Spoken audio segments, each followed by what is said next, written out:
Bismillahirrahmanirrahim.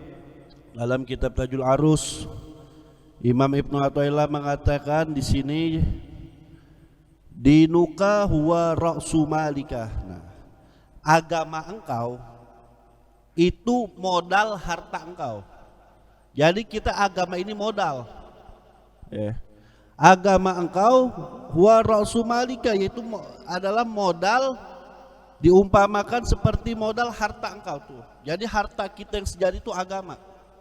Biar kata kita kaya, punya mobil banyak, tidurnya di tempat yang empuk, mandinya air susu, saking mewahnya. Tapi agama hilang percuma. Nah, modal terbesar adalah agama. Makanya di sini dikatakan, ya Abdullahi dinuka huwa ra'su malika. Wahai hamba Allah, agama engkau itu adalah ra'su malik, modal harta engkau. Fa in dayyatahu,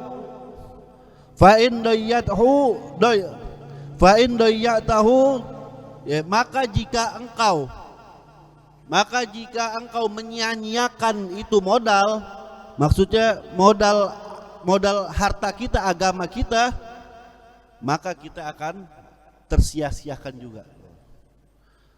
Fastagil lisanaka bi dzikrihi wa qalbaka bi mahabbatihi wa jawarihaka bi khidmatihi. Maka sibukkanlah lisan kita dengan kita berzikir kepada Allah. Karena kenapa? Dengan kita banyak berzikir, kita akan ingat kepada Allah.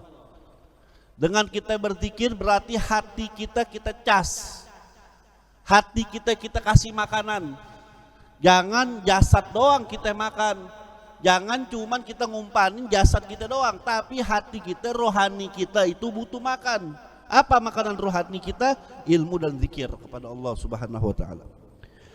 Wa qalbaka bimahabbatihi, dan hati engkau isi dengan kecintaan kepada Tuhan, kepada Allah Subhanahu wa taala dan Rasulnya.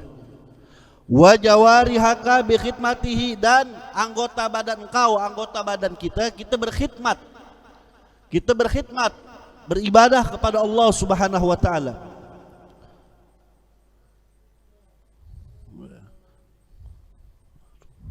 Lalu wahrus wujudaka bil makhawafi hatta taji'a bidru fayanbuta. Maka tanamlah keberadaan kau, tanamlah di tempat-tempat yang baik sampai sebagaimana sampai datang bidir, sampai datang itu bibit yang akan menumbuhkan.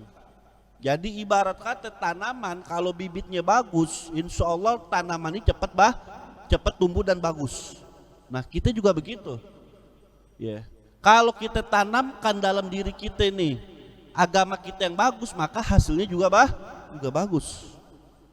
Wa man amila fi qalbihi kama ya'malul fallahu fi ardihi anara qalbuhu. Barang siapa yang mengerjakan, menyibukkan dalam hatinya, sebagaimana petani itu menanam di tempat tanamannya, di tempat garapannya. Diumpamakan petani nih, dia nanam tuh di tempat garapannya dengan bibit yang bagus. Nah, kita juga begitu, hati kita tanamkan dengan zikir, dengan melakukan ketaatan. Anara qalbuhu, maka hati kita menerangi. Hati kita yang akan menerangi kita tuh. Nah, di sini maksudnya apa yang bisa kita ambil pelajaran? Bahwasanya Imam Ibnu Athaillah mengingatkan kepada kita tentang bagaimana orang-orang yang berpegang kepada agama. Nah, kita ini agama kita modal. Sehebat apapun tapi agama kita lepas, kita jauh dari Allah itu percuma. Karena kenapa? Hidup kita cuma sementara. Walal akhiratu khairul laka minal ula. Dan itu akhirat tuh lebih utama daripada dunia. Seenak-enaknya dunia cuma sementara kita. Kan? Makanya jangan kita gadaikan agama kita. Sesusah-susahnya kita, jangan sampai kita gadaikan agama kita. Karena susahnya kita sementara doang. Begitu juga sebaliknya, seenak-enaknya kita, sesenang-senangnya kita, tapi kita mengabaikan agama, kita tabrak halal haram untuk mendapatkan kedudukan dunia, enaknya kita cuma sementara. Makanya dikatakan Imam Ibn Athaillah, ya, agama itu sebagai modal yang berharga buat kita. Nah, di sini saya ingin menambahkan, ya, bahwasanya ciri-ciri orang yang betul-betul berpegang agama, kita kan ngaku beragama nih. Ya. Ada tiga ciri-ciri orang yang betul-betul berpegang pada agama. Tanamkan dalam hati kita nih. Ya. Apa yang pertama? Ciri-ciri orang yang berpegang teguh kepada agamanya. Ya. Supaya nih modal agama kita nggak hilang nih. Maka tanamkan dalam hati kita bahwasanya yang pertama,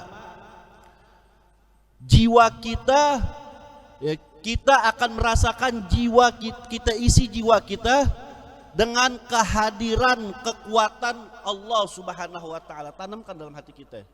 Ya. Tanamkan dalam hati kita, datangkan Allah dalam hati kita. Bagaimana Habib caranya mendatangkan Allah? Bagaimana sih caranya? Maksudnya tanamkan dalam hati kita bahwasanya kehadiran Allah dalam hati kita dengan kita melihat kebesaran-kebesaran Allah. Makanya kita sering bertafakur, ya, agar kita menghadirkan Allah dalam hati kita. Maksudnya yaitu kita dengan melihat kekuatan dan kebesaran Allah Subhanahu wa taala. Ya. Kita rasakan dalam jiwa kita tentang kehadiran kekuatan yang maha agung, yaitu Allah Subhanahu wa taala yang menciptakan dan mengatur alam semesta. Kita di sekeliling kita alam raya, kita perhatikan itu bentuk tanda-tanda kebesaran Allah Subhanahu wa taala. Ya kan? Beda sama orang ateis. Orang ateis yang gak percaya Tuhan mengatakan alam semesta ini jadi dengan sendirinya. Ya kan? Atau beda sama orang yang ngaku beragama tapi dia tidak melihat tanda-tanda kebesaran Allah, maka orang tersebut akan lalai. Makanya dalam Al-Quran dikatakan, walaqad dzara'na li jahannaman katsirun minan nas. Maka sungguh nanti akan terpenuhi walaqad dzara'na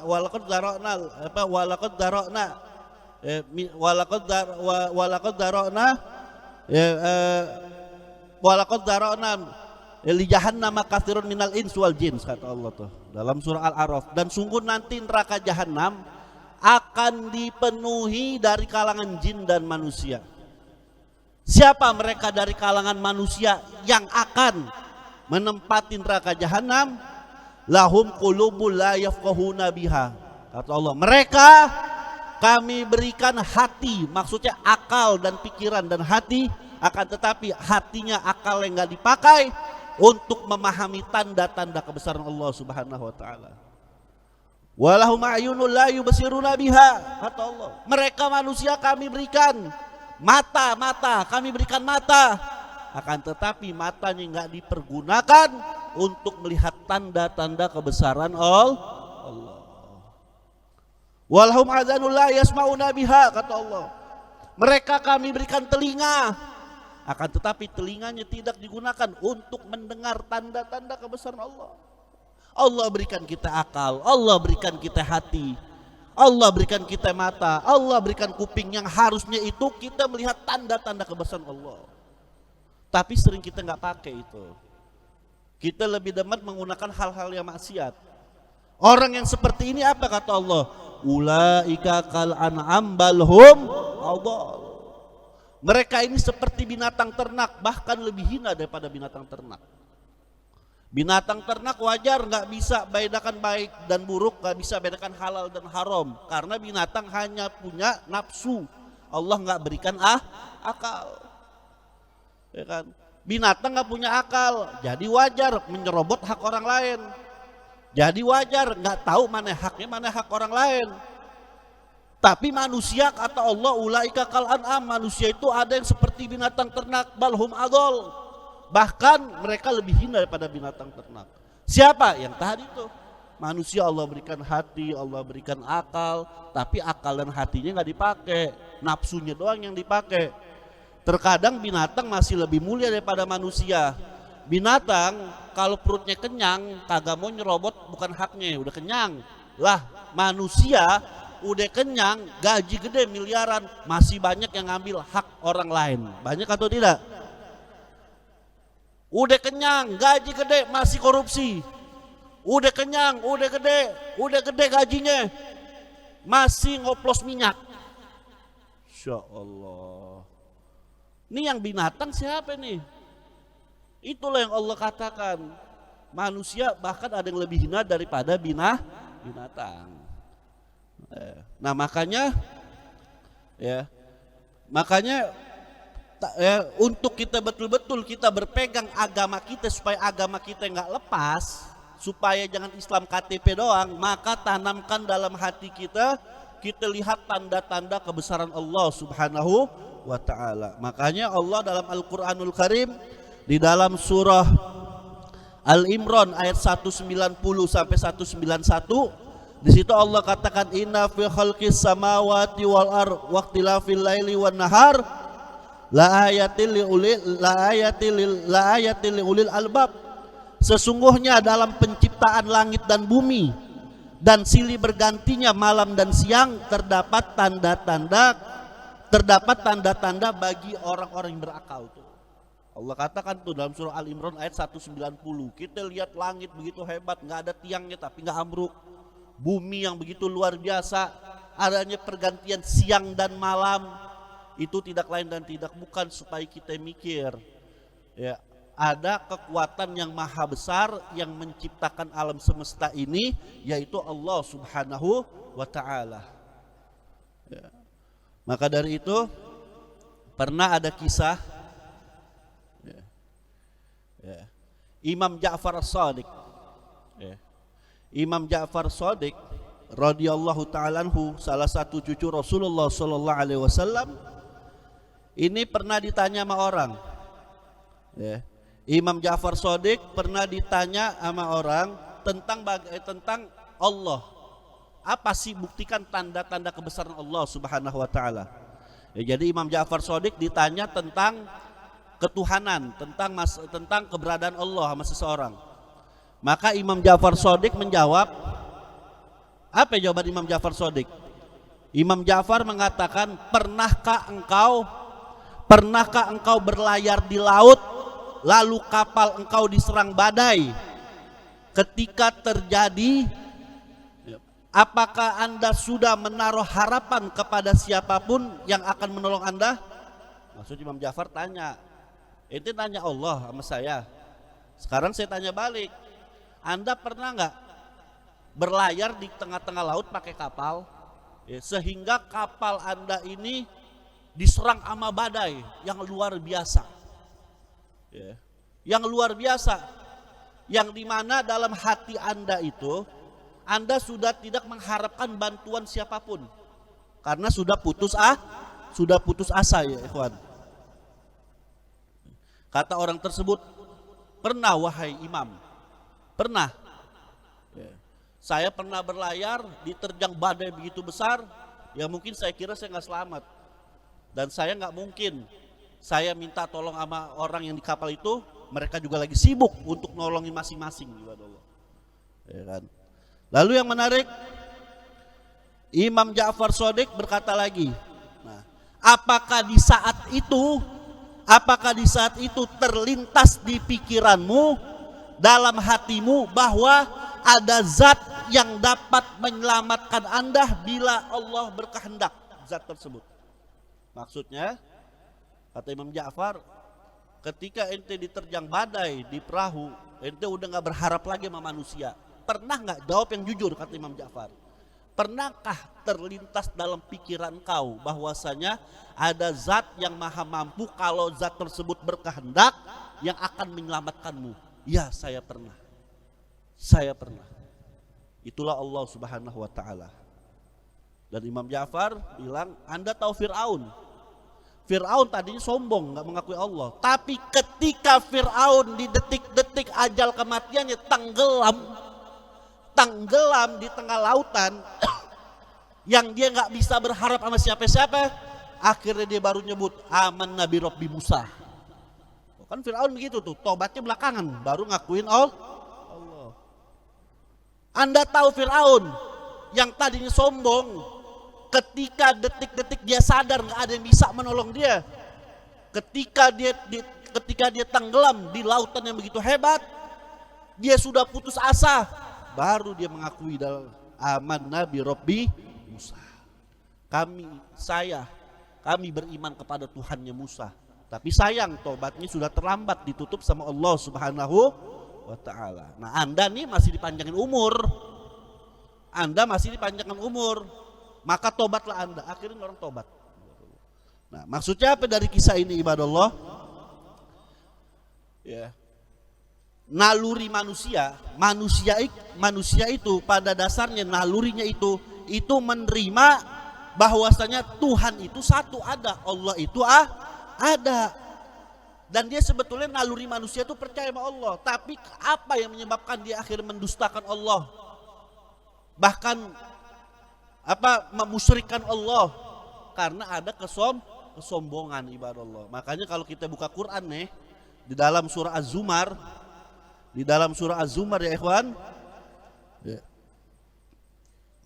Di dalam surah Az-Zumar ayat 38, apa kata Allah? Walain sa'altahum man khalaqas samawati wal ard. Dan sungguh jika kamu bertanya kepada mereka, maksudnya orang-orang musyrik Mekah, ya. Kali engkau tanya ya Muhammad kepada orang musyrik Mekah, kafir Quraisy Mekah, siapa yang menciptakan langit dan bumi? La yaqulunna Allah. Pasti mereka menjawab Allah yang menciptakan. Orang Quraisy Mekah, kafir Quraisy Mekah itu percaya adanya Allah, tapi dia memusyrikkan Allah. Dia nyembah sesembahan lain, patung, dijadikan wasilah dia. Pada hakikatnya, pada dasarnya dia percaya. Dia percaya kalau istilahnya biro yaitu Rabbul Ka'bah, Tuhannya Ka'bah. Itu dalam ayat ini jelas itu, surah Az-Zumar ayat 38. Ya. Engkau bertanya kepada mereka, siapa yang menciptakan langit dan bumi? Niscaya mereka menjawab Allah yang menciptakan. Tapi di satu sisi dia memusyrikan Allah Subhanahu wa ta'ala. Nah, makanya bagaimana kita berpegang agama yang kuat, maka tanamkan dalam hati kita, yaitu kita renungin tentang tanda-tanda kebesaran Allah Subhanahu wa ta'ala dan kesempurnaan ciptaan Allah. Allah itu gak cuma menciptakan, tapi Allah yang maha sempurna penciptaannya. Ini menunjukkan mustahil alam semesta ini terjadi begitu saja tanpa ada yang mengaturnya, tanpa ada yang penciptanya, mustahil. Dan Tuhan itu satu, mustahil Tuhan itu lebih dari satu, gak mungkin tuh dua. Tuhan itu esa. Kalau Tuhan lebih dari satu, yang satu mau siang, satu mau malam, kan berantakan tuh. Ya. Nah, makanya kalau kita lihat dalam Al-Quran surah As-Sajadah ayat 7, di situ dikatakan Alladzi ahsana kulla syai' khalaqahu. Dialah Allah yang membuat segala yang ada diciptakannya sebaik-baik ciptaan. Sebaik-baiknya ciptaan. Saya ambil beberapa contoh. Ya. Kita lihat, perhatikan bagaimana bumi dan matahari, planet-planet yaitu mengelilingi matahari, termasuk planet kita bumi mengelilingi matahari. Itu kalau planet yang satu bergeser aja dari tempatnya, itu akan tertabrak dengan planet. Pusat tata surya matahari. Kalau bergeser dikit aja kita kebakar ibadah Allah. Makanya dari zaman penciptaan ya sudah Allah setting jarak matahari dengan bumi segitu-gitu aja. Kecuali nanti hari kiamat, lain cerita tuh. Nah, kalau kita pengen bertafakur supaya memperkuat keimanan kita ya ibadah Allah. Contoh lain, ya, kita lihat bagaimana kebesaran Allah Subhanahu wa ta'ala. Ya, onta. Ya. Kita tahu onta, hewan onta. Onta lehernya panjang. Itu ada hikmahnya tuh kalau kita perhatikan. Kenapa onta lehernya panjang Allah ciptakan? Agar dapat mengangkat kepalanya setinggi mungkin, agar dapat melindungi kedua matanya dari debu. Subhanallah. Kan onta kan hidupnya di mana itu? Di padang pasir Sahara. Ya. Allah ciptakan dengan lehernya panjang. Ya. Kalau mau manusia beda, bukan lehernya panjang, hidungnya panjang. Kang bohong. Pinocchio, betul kagak? Masya Allah. Nah ini kita lihat ciptaan Allah yang luar biasa. Onta, apa sih hikmahnya kalau lehernya panjang?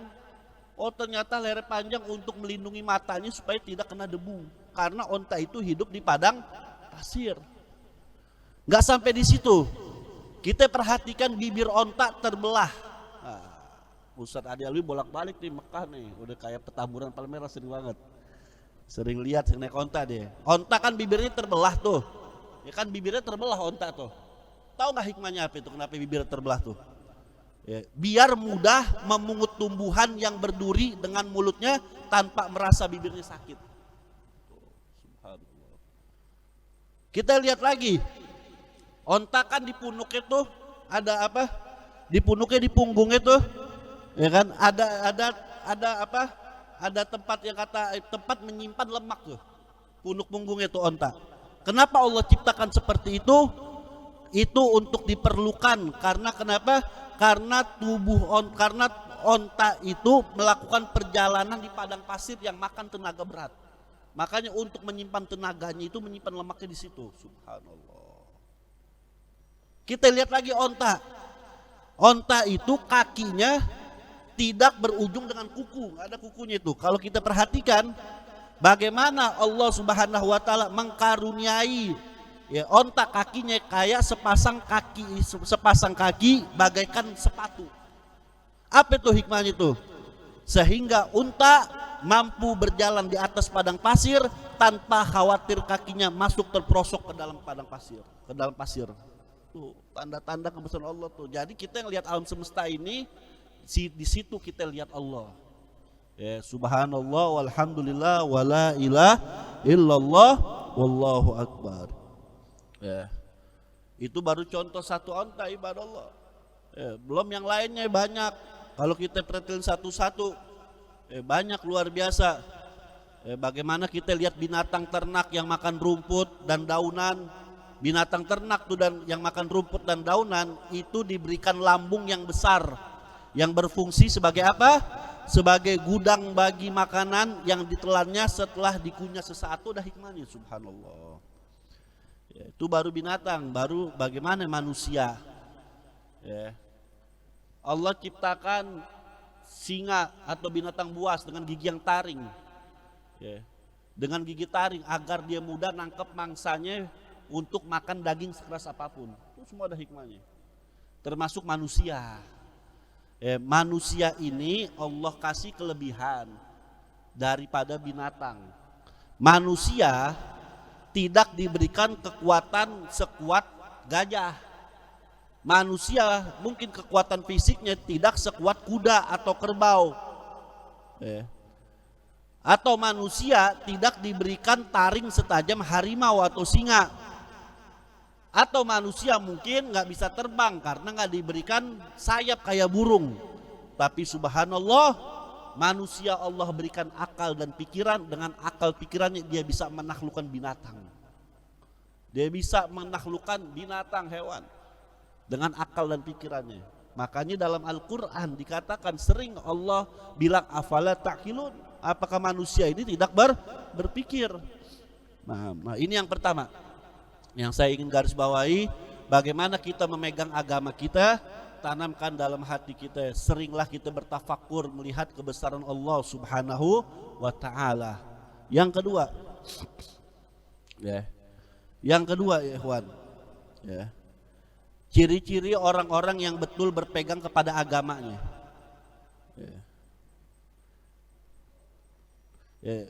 Yang kedua, bagaimana kita sambung hubungan kita dengan Allah Subhanahu wa ta'ala. Kita sambung hubungan kita. Kita sambung hubungan kita kepada Allah. Dengan apa kita sambung? Dengan kita taat ibadah kepada Allah Subhanahu wa ta'ala. Wa ma khalaqtul jinna wal insa illa liya'budun. Ya, dan tidaklah aku ciptakan jin dan manusia kecuali hanya untuk menyembahku. Nah, ya, Allah ciptakan kita manusia untuk apa sih? Untuk kita mengenal Allah. Itu yang pertama, ma'rifatullah. Yang kedua, untuk kita apa? Cinta, mahabbah. Kalau udah kita kenal, kita cinta, maka kita beribadah kepada Allah Subhanahu wa taala. Nah, orang yang ibadahnya kenal Allah sama orang yang ibadahnya enggak mengenal Allah itu beda. Makanya di sini lagi-lagi fungsinya ilmu. Maka yang kedua, bagaimana cara memegang agama kita nih supaya kita enggak lepas agama kita, sambung ikatan kita kepada Tuhan kita Allah Subhanahu wa taala dengan cara apa? Dengan cara kita laksanakan segala perintah Allah, jauhi segala larangan Allah. Dan subhanallah, apa yang Allah perintahkan kepada kita itu buat kebaikan kita. Buat kebaikan kita. Karena Allah yang menciptakan kita, Allah tahu mana yang terbaik buat kita ibadah. Jangan kita langgar perintah Allah. Kalau kita langgar perintah Allah, nanti yang sengsara kita. Jangan salahkan Allah Subhanahu wa taala. Makanya kenapa Allah perintahkan kita sholat? Supaya hati kita tenang. Supaya hati kita tenang, supaya akhlak kita bagus, supaya hati kita selalu menuntun jiwa dan fisik kita. Kenapa Allah perintahkan kita puasa? Ya, supaya kita dapat ngontrol nafsu kita. Dan di samping itu ada kesehatan yang luar biasa. Ya. Kenapa Allah perintahkan kita zakat? Buat kebaikan kita, supaya kita nggak menjadi orang yang kikir, supaya kita nggak menjadi orang yang bakhil, supaya terjadi antara timbul kasih sayang antar manusia, antara muzaki dengan mustahik. Itu luar biasa. Apa yang Allah perintahkan kepada kita itu buat kebaikan kita.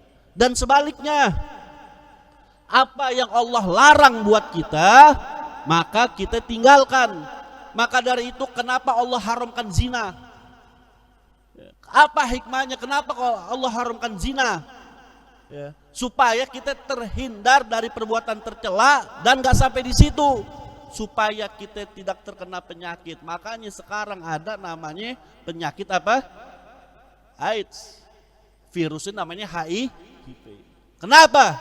Karena itu sering gonta-ganti pasangan tanpa diikat dengan pernikahan atau berzina. Yang sekarang obatnya belum ada. Ya. Allah Subhanahu wa taala mengharamkan kita menikah dengan hubungan kekerabatan. Antara kakak dengan adik gak boleh menikah, haram. Antara ibu dengan anak, haram. Antara mertua dengan mantu, haram. Ya, perkawinan antar kerabat, baik itu kerabatan disebabkan dengan apa? Darah, susuan, atau disebabkan dengan adanya pernikahan antara menantu dan mertua. Kenapa Allah haramkan yaitu nggak boleh menikah antar kerabat? Itu buat kebaikan kita. Karena kenapa? Di dalam riset kedokteran, orang yang menikah masih ada hubungan kerabat itu akan melahirkan anak yang cacat. Subhanallah. Nggak sampai di situ ibadah Allah. Kenapa Allah Subhanahu wa taala mengharamkan seorang suami bersetubuh sama istrinya ketika istri sedang haid? Ini ilmu nih.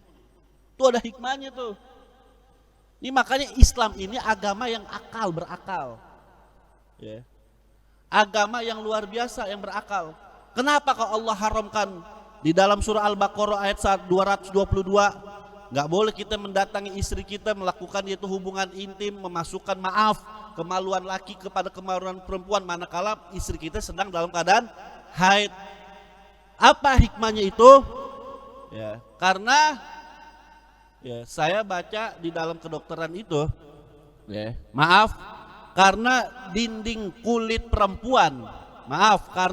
dinding kulit vagina perempuan saat haid semakin sensitif.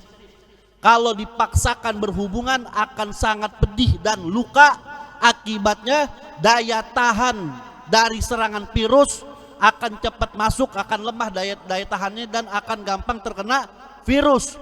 Akhirnya di situ tempat sarangnya bakteri dan dapat merembet ke rahim dan dapat memecah saluran rahim perempuan. Subhanallah. Tuh hikmahnya tuh. Allah haramkan untuk laki berhubungan sama istri ketika istri sedang haid. Makanya luar biasa tuh. Allah suruh kita ibadah, kebaikannya bukan buat Allah, buat kita semua, ibadah Allah. Buat kita semua. Tinggal bagaimana kita mau nurut atau tidak. Kenapa kok Allah haramkan khamr, minuman keras? Itu buat kita, karena khamr itu bisa merusak akal. Orang kalau udah mabok, itu akalnya rusak. Orang kalau akalnya rusak, hilang akal, diajak maksiat juga ayo. Ada orang mabok disuruh ngebunuh, ayo dia ngebunuh. Disuruh dia berzina, ayo. Disuruh juga mencuri, ayo. Karena akalnya udah rusak. Lagi demennya minum minuman keras sih, lembek kagak demen loh. Demen lu minuman keras. Gila minuman lembek kagak mau. Udahan keras mabuk lagi nendang-nendang botol. Nendang-nendang botol nyebur dah ke got dah. Jangan kita ikut-ikutan mereka, jangan. Ya. Orang sini kagak ada begitu ya. Jangan ikutkan barat dah. Ente habis makan lontong mabuk muntah keluar oncom. Insyaallah. Kenapa kok Allah Subhanahu wa taala mengharamkan riba? Karena riba dapat membuat bangkrut seseorang. Riba dapat mengsengsarakan orang. Kita lihat orang yang ekonomi berriba. Itu permainan Yahudi tuh. Dia ngutangin orang, akhirnya dibuat riba sehingga orang gak mampu bayar. Ya, boro-boro lunasin hutangnya, bunganya aja berkali lipat. Itulah hikmahnya kenapa Allah haramkan riba. Nah intinya kalau ya kita pengen ada hubungan yang kuat kepada Allah Subhanahu wa taala, yang kedua jalinlah hubungan kita kepada Allah dengan kita melaksanakan perintahnya dan menjauhi segala larangannya. Dan yang ketiga, yang terakhir ya, bagaimana cara kita berpegang agama kita supaya agama kita nggak lepas ya ikhwan. Ya, tidak lain dan tidak bukan, yang ketiga adalah meyakini adanya hari pembalasan. Faman ya'mal mithqala dzarratin khairan yarah wa man ya'mal mithqala dzarratin syarran yarah. Barang siapa orang yang mengerjakan kebaikan walaupun itu seberat biji sawi, Allah akan balas. Begitu juga orang yang berbuat keburukan, Allah Subhanahu wa taala akan balas. Allah nggak tidur. Ya, catatan Allah tuh lengkap. Ya, apa yang kita kerjakan malaikat semua udah mencatat semuanya. Ya, tanamkan ya dalam diri kita, kalau kita pengen berbuat kita mikir dulu. Ya, mungkin kita bisa lolos dari jeratan hukum manusia. Ya, mungkin manusia bisa kita bohongi. Ya, mungkin manusia nggak berdaya menghadapi kita. Mungkin kita merasa kuat, mungkin kita merasa jago, nggak ada yang bisa menghalangi kita. Tapi ingat, kita nggak bakal lolos dari hari pembalasan Allah Subhanahu wa taala.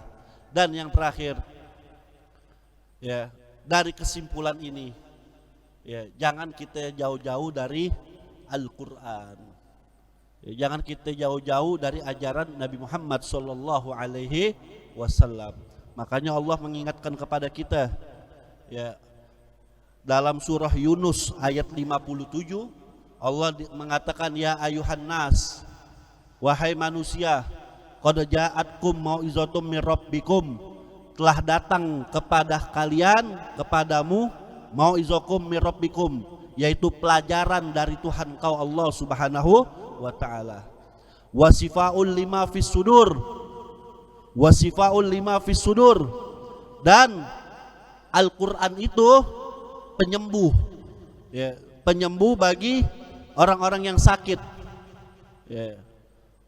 Wasifaul lima fis sudur, wasifaul lima fis sudur, dan Al-Quran itu penyembuh bagi penyakit-penyakit ya, yang berada dalam dada kita.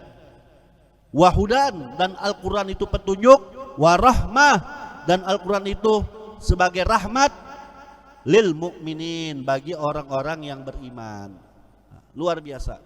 Dalam surah Yunus ayat 57, fungsi Al-Quran ini ada 4. Artinya fungsi Al-Quran termasuk di dalamnya hukum-hukum Al-Quran ini ada 4. Ya, 1 apa? Al-Quran itu sebagai apa? Al-Quran sebagai yaitu nasihat, ya, mauizah, yaitu nasihat buat kita semua ya ikhwan. Tuh, Al-Quran sebagai nasihat buat kita. Yang kedua, Al-Quran itu sebagai apa? Sebagai yaitu syifa, sebagai obat, sebagai obat. Dan yang ketiga, hudan. Al-Quran itu sebagai hudan, petunjuk. Warahmah, dan Al-Quran itu sebagai rahmat. Kalau diibaratkan kayak manusia ini, Al-Quran ini ibaratnya dokter. Kita kalau ke dokter, pertama apa? Pertama kalau kita ke dokter, dokter akan berikan kita nasihat, kan begitu? Oh, Anda penyakitnya ini disebabkan dengan itu. Lalu yang kedua apa? Dokter berikan kita obat, gitu. Habis memberikan nasihat kepada kita, berikan obat. Yang ketiga, wahudan, dokter akan memberikan petunjuk kepada kita. Habis diberikan obat, dokter berikan petunjuk. Nih ya, minum obat sehari segini. Ingat pantangannya, jangan makan ini, jangan minum ini. Itu petunjuk dari dokter maksudnya. Dan yang keempat, rahmat. Kalau kita ikutin saran dokter, insya Allah kita sehat, ibadah Allah. Nah, Al-Quran juga begitu. Al-Quran sebagai nasihat buat kita, mauizah, wasyifa sebagai obat buat kita, wahudan dan petunjuk buat kita, ya, petunjuk buat kita, dan rahmah, dan kita akan mendapatkan rahmat keberkahan. Amin ya rabbal alamin. Mudah-mudahan insyaallah Allah jaga kita semua. Amin ya rabbal alamin. Itu saja dari saya. Lebih kurang mohon maaf. Assalamualaikum warahmatullahi wabarakatuh.